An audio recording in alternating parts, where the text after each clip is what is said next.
voorstelling.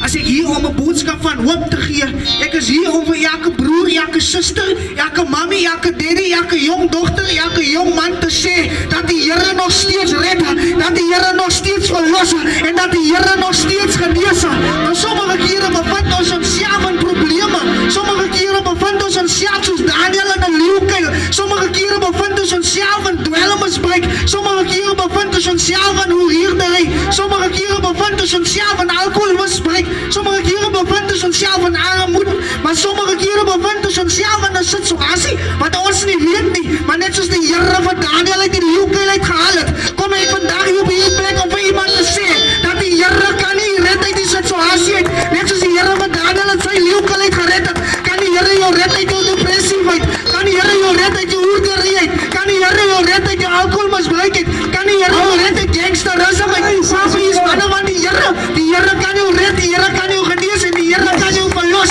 Ek is hier om vir iemand te sê, sommige kere dan bevind ons onsself in daardie donker tydperk, maar ons besef ons dat ons is te donker of is te diep in die put, maar die woord van die Here sê dat die Here se arm is nooit te kort om te red nie, en die Here se oor is nooit te swaar om te luister nie. So ek wil vir iemand vandaan boodskap op hierdie plek, want neem jou toevlug na die evangelie, want die woord van die Here verklaar dat die evangelie is 'n krag tot redding, 'n krag tot redding vir jou siel, 'n krag tot redding uit jou probleem uit, 'n krag tot redding uit jou situasie uit. Moenie mense